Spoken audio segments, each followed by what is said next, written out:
તો યુદ્ધની સ્થિતિ વચ્ચે સુરતમાં લોકોની ચિંતા વધી છે। સુરતમાં ઓનલાઈન એલપીજી ગેસ બુકિંગ બંધ કરાયું છે। લોકોની ગેસ એજન્સીઓ પર લાઈનો જોવા મળી રહી છે। ગેસ બોટલ નહીં મળશે તેવી લોકોમાં ચિંતા છે। ગેસ બોટલ ઓનલાઈન બુક કરાવે છે તો તે નથી થઈ રહી।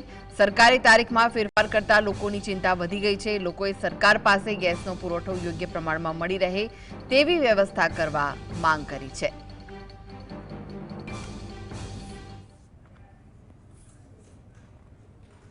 તો વધુ વિગતો માટે જોડાઈ ગયા છે સુરતથી સંવાદદાતા સાહિસ। જે રીતે ગેસની અછત સર્જાઈ છે, લોકોની ચિંતા પણ વધી ગઈ છે, શું વિગત મળી રહી છે? બિલકુલ જે રીતના એજન્સીઓ પર લાઈનો જોવા મળી રહી છે, આપણે દ્રશ્યો બતાવવાનો પ્રયત્ન કરી રહ્યા છે કે હાલ અત્યારે ગેસની બોટલો જે છે તે 15 દિવસ પહેલાથી બુકિંગ કરવામાં આવતું હોય છે, પરંતુ કોઈ પણ પ્રકારે યોગ્ય જવાબ આપવામાં નથી આવી રહ્યો અને ઓનલાઈન જે છે તે બુકિંગ બંધ કરી દેવામાં આવ્યું છે। તેના કારણે ઘરની અંદર વપરાતા એલપીજી ગેસ જે છે તે ન હોવાના કારણે હવે મુશ્કેલી જે છે તે કરવાનો વારો આવી રહ્યો છે। અત્યારે જોઈ શકાય છે જે રીતના મોટી સંખ્યામાં લાઈનો જે છે તે અહીં જોવા મળી હતી અને ઓનલાઈન જે બુકિંગ જે છે તે બંધ કરી દેવામાં આવ્યું છે તેવી વાત અત્યારે સામે આવી રહી છે અને હાલ જે ભારત જે પેટ્રોલિયમ છે જે એજન્સીઓ પર અત્યારે લાઈનો જે છે તે જોવા મળી રહી છે। ખૂબ મુશ્કેલીનો સામનો જે છે તે કરવાનો વારો આવી રહ્યો છે, કારણ કે જે 15 દિવસથી વધુના સમયથી અહીં બુકિંગ કરાવવામાં આવ્યું હતું, પરંતુ તે બુકિંગ કરાવ્યા છતાં પણ કોઈ બોટલ જે છે મળી નથી રહી અને તેના કારણે ખૂબ મુશ્કેલી જે છે તે પડી રહી છે। જે રીતના કોમર્શિયલ ગેસની વાત કરવામાં આવે તો કોમર્શિયલ ગેસ પર રેસ્ટોરન્ટ, ખાણીપીણીની લારીઓ પર અસર જોવા મળી હતી અને એ સ્થિતિ હવે એલપીજી ગેસ પર જોવા મળી રહી છે। ઓનલાઈન બુકિંગ બંધ કરી દેવામાં આવ્યું છે અને હાલ અત્યારે સ્થિતિ અહીં જોવા મળી રહી છે સિંગણપુર વિસ્તારની અંદર।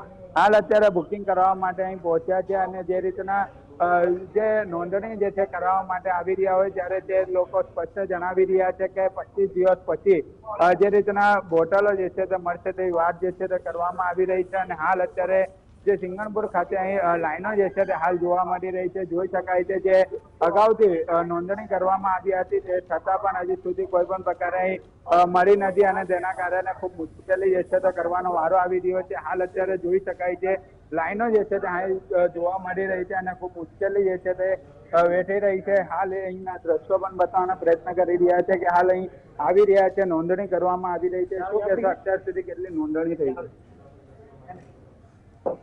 બિલકુલ જે રીતના એક પછી એક અહીં નોંધણી જે છે તે કરવામાં આવી રહી છે અને હાલ અત્યારે જે લાઈનો જે છે તે અહીં જોવા મળી રહી છે અને લાઈન લાગી છે।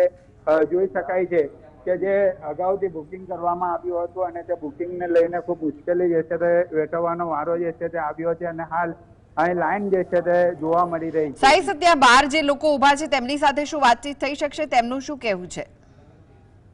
બિલકુલ જે અહીં આવ્યા છે એમની જોડે પણ વાત કરવાનો પ્રયત્ન કરી રહ્યા છે। શું કહેશો, કેટલા સમયથી તમે બુકિંગ કરાવ્યું હતું? 2 દિવસથી બુકિંગ કરાવતા તે પણ નથી। અહીં આવ્યા છો, કેટલી લાઈન છે, શું જવાબ મળી રહ્યો? જવાબ અત્યારે આવ્યા છે હમણાં। કેટલી મુશ્કેલી પડી રહી છે? જો તો બહુ પડી રહી છે। ગેસની બોટલો નથી મળી રહી, ઘરમાં કઈ રીતના રાંધણ? બોટલ નથી મળી રહી, ત્યારે બહુ પ્રોબ્લેમમાં છે, બુકિંગ નથી થતો। બિલકુલ જે રીતના અહીં નોંધણી કરવા માટે આવ્યા છે લોકો પણ જણાવી રહ્યા છે કે અત્યાર સુધી નોંધણી થઈ નથી, ખૂબ મુશ્કેલી જે છે તે કરવાનો વારો જે છે તે આવ્યો છે। એટલે જો ગેસની બોટલ ન મળે તો પછી ઘરમાં રાંધણ કઈ રીતે જમશું કઈ રીતે તે પણ એક મોટો પ્રશ્ન છે। જી આભાર સાહિસ। સમગ્ર